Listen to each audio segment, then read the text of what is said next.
اعوذ باللہ من الشیطان الرجیم شہر رمضان الذی انزل فیہ القرآن ھدی للناس وبینات من الھدی والفرقان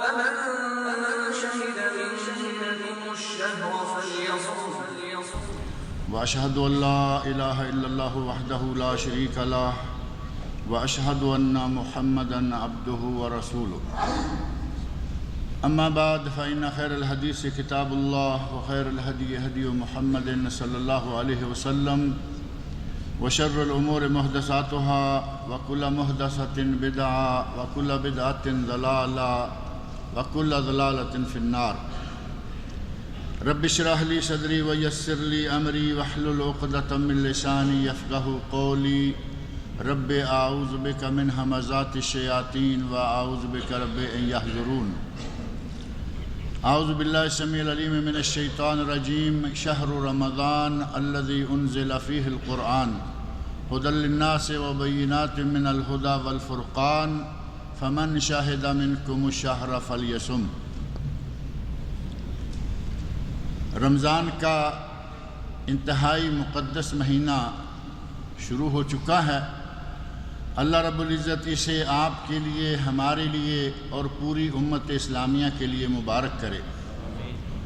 اللہ رب العزت مجھے اور آپ سب لوگوں کو اس مہینہ میں اپنے رب کو راضی کرنے کی توفیق عطا فرمائے۔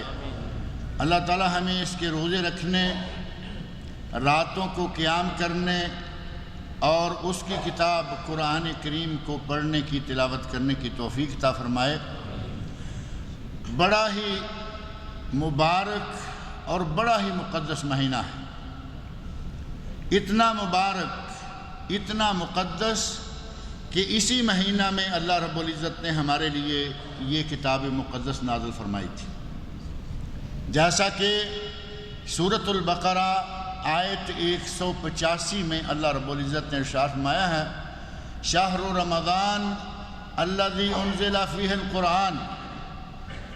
رمضان وہ مہینہ ہے جس میں اللہ نے قرآن کو نازل کیا، ھدی للناس وبینات من الھدی والفرقان، لوگوں کے لیے ہدایت، حق اور باطل کے درمیان فرق کرنے والی چیز اور سراسر نسخہ ہدایت۔ اور فرمایا فمن شاہد منکم الشہر فلیصمہ، جو شخص موجود ہو، تندرست و توانا ہو اور مقیم ہو، فلیصمہ، اسے چاہیے کہ وہ اس مہینے کے روزے رکھے۔ اللہ رب العزت نے وہ مقدس مہینہ ہمیں نصیب فرمایا ہے۔ کتنے لوگ تھے پچھلے سال یہاں تھے، اس سال نہیں ہیں، اور کچھ لوگ اس شہر میں، اس ملک میں، اور کچھ لوگ وہ ہیں کہ جو آج نہ صرف اس شہر سے، اس ملک سے، بلکہ اس دنیا سے ہی جا چکے ہیں۔ اللہ رب العزت صحت و عافیت کے ساتھ آپ کو، ہم سب کو روزہ رکھنے کی توفیق عطا فرمائے۔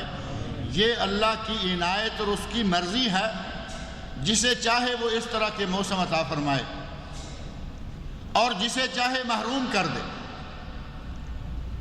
اہل اللہ 6 مہینے تک یہ دعائیں کیا کرتے تھے، اللہم بلغنا رمضان، اے اللہ ہمیں رمضان تک پہنچا۔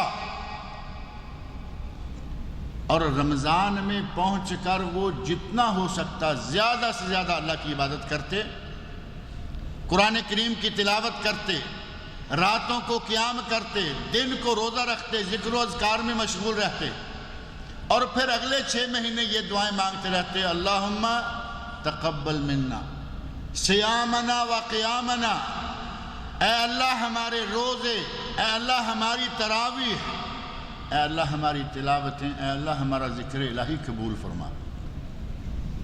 6 مہینے دعائیں مانگتے رہتے، رمضان آئے 6 مہینے دعائیں مانگتے رہتے کہ اللہ رمضان میں ہم نے جو کچھ کیا ہے اسے قبول بھی فرما۔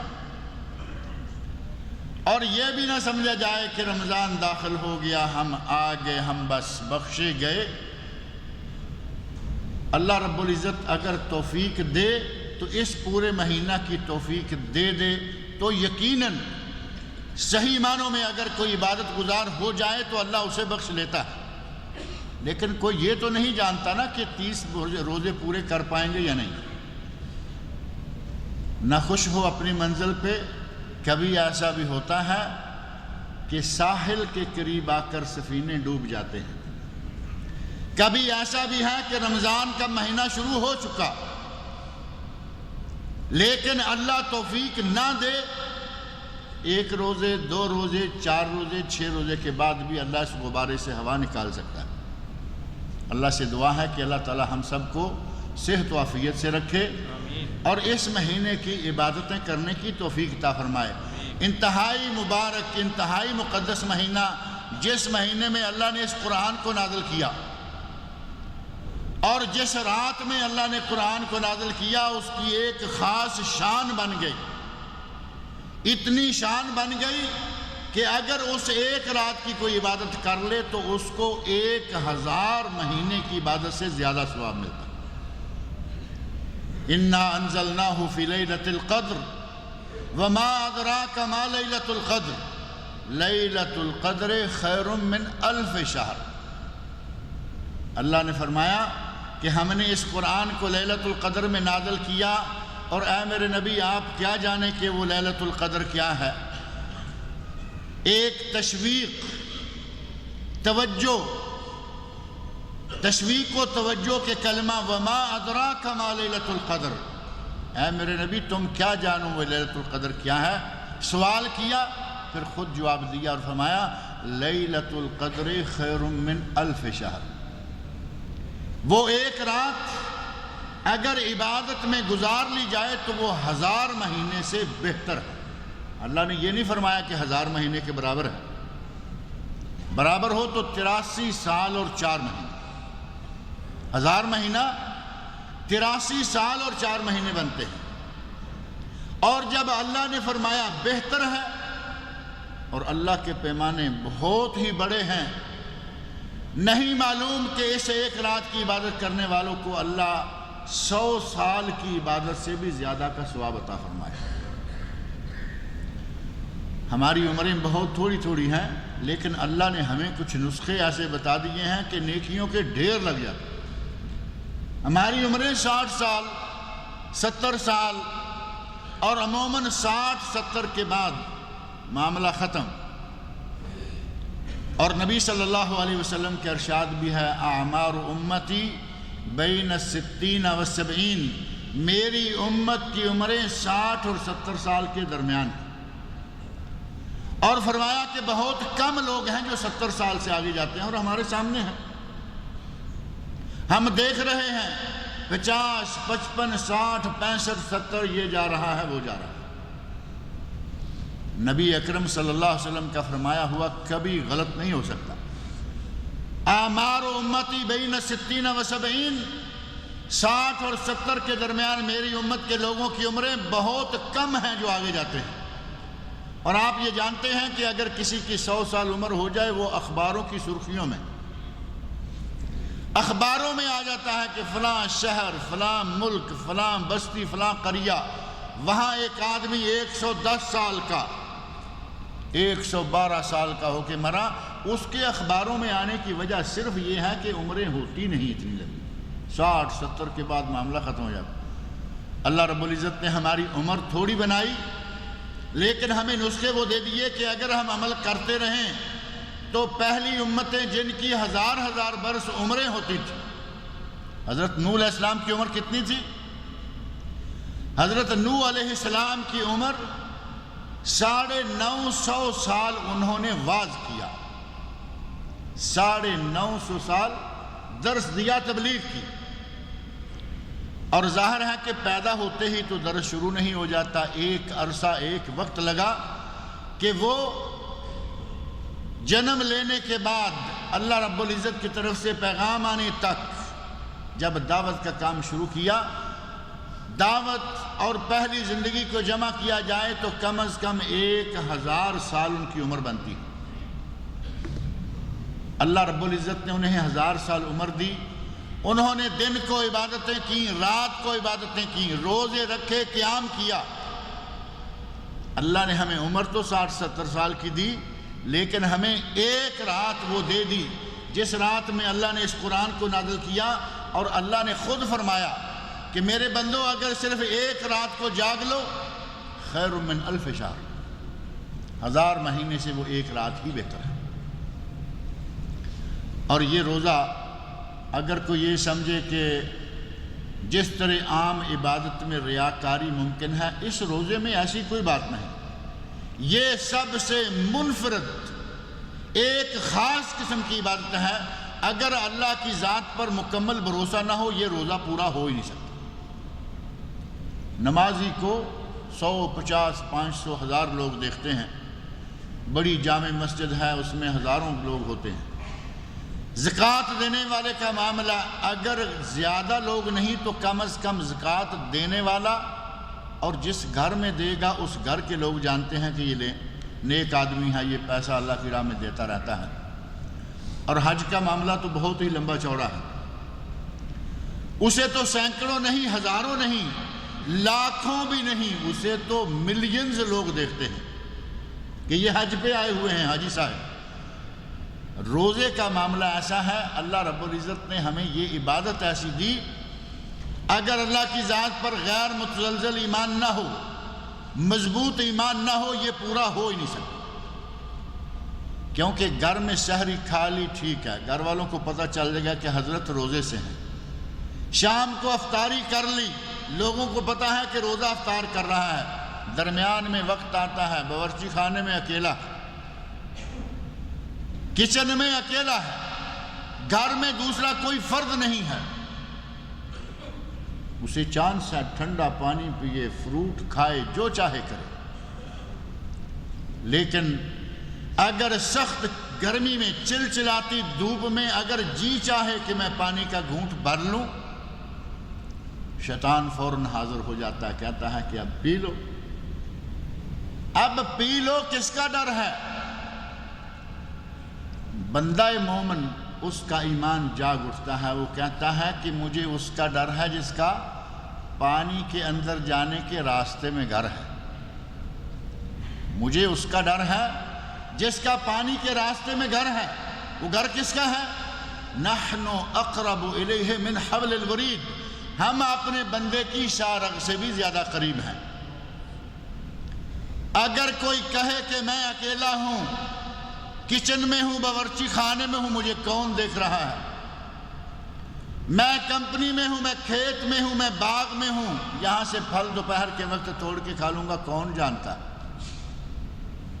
اللہ نے فرمایا نحن اقرب الیہ من حبل الورید، ہم اپنے بندے کی شارغ سے بھی زیادہ قریب ہیں۔ پانی جائے گا کہاں سے، پھل اترے گا کہاں سے، روٹی جائے گی کدھر سے؟ اس مالک نے راستے میں اپنا ڈیرا لگایا ہوا۔ تو یہ روزہ کب پورا ہوگا؟ جب اس کی ذات پر مکمل ایمان ہو کہ کچن میں، باورچی خانے میں، باتھ روم میں، گھر میں، کمپنی میں، آفس میں، اس کی ذات مجھے ہر جگہ دیکھ رہی۔ جب یہ اتنا مضبوط ایمان رکھنے کے بعد مکمل ہوتا ہے تو اللہ رب العزت نے اس کی جزا بھی بہت اعلیٰ رکھی۔ فرمایا کل عمل ابن آدم لہ الا الصیام، سارے نیک عمل جتنے بھی ہیں وہ تو بندے کے ہیں، بندے کے لیے ہیں، الا الصیام، سوائے روزے کے، فإنہ لی، یہ روزہ میرے لیے ہے، فإنہ لی وأنا أجزی بہ، یہ حدیث قدسی اللہ رب العزت ارشاد فرما رہے ہیں روزہ میرے لیے ہے، روزہ پورا ہی میرے لیے ہوتا ہے، اگر کسی کو مجھ پر ایمان نہ ہو وہ روزہ پورا نہیں کر سکتا۔ فإنہ لی وأنا أجزی بہ، روزہ میرے لیے، اس کی جزا بھی میں دوں گا۔ اور جب جزا دینے کے پیمانے اللہ کے ہوں گے وہ کتنی جزا دے گا؟ اللہ رب العزت ہمارے روزوں کو قبول فرمائے۔ روزے کی بہت ہی بڑی جزا ہے، سارے معاملوں کو اللہ نے فرشتوں پہ ڈال دیا، یہ فرشتے کر دیں گے، یہ میرے بندے کر دیں گے۔ روزے کی باری آئی تو فرمایا کہ اس کا ثواب میں خود دوں گا، کیونکہ اس کا ثواب میرے سوا کوئی نہیں دے سکتا۔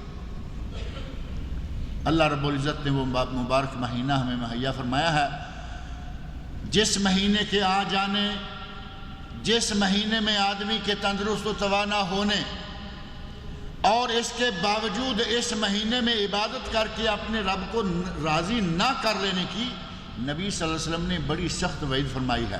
اللہ رب العزت نے من فوق سبع سماوات، 7 آسمانوں کے اوپر سے اللہ رب العزت نے، اور آسمان سے لے کر زمین تک حضرت جبرائیل امین علیہ السلام نے، اور مسجد نبوی کے منبر پر کھڑے ہو کر محمد الرسول اللہ صلی اللہ علیہ وسلم نے 3 لوگوں کے لیے بڑی سخت وعید سنائی ہے۔ اور وہ تینوں کون کون ہیں؟ نبی صلی اللہ علیہ وسلم منبر پر تشریف لاتے ہوئے پہلی سیڑھی پہ قدم رکھا تو فرمایا آمین، دوسری پہ رکھا تو فرمایا آمین، تیسری پہ رکھا تو فرمایا آمین۔ صحابہ کرام نے پوچھا یا رسول اللہ پہلے ایسا کبھی نہیں ہوا، یہ آج آمین آمین آمین یہ کیا تھا؟ نبی صلی اللہ علیہ وسلم نے فرمایا میرے پاس جبرائیل امین آئے تھے، انہوں نے مجھ سے کہا کہ اللہ کہہ رہا ہے، اللہ کہہ رہا ہے جس کی زندگی میں رمضان آئے اور اس رمضان میں عبادت کر کے وہ اپنے رب کو راضی نہ کر لے وہ اللہ کی رحمتوں سے دور ہو گیا۔ اور ساتھ ہی حضرت جبرائیل کہتے ہیں قل آمین، اے اللہ کے رسول آمین کہو۔ فقلت آمین، تو میں نے آمین کہا۔ اللہ نے اپنی رحمتوں سے دور کرنے کی وعید سنائی اور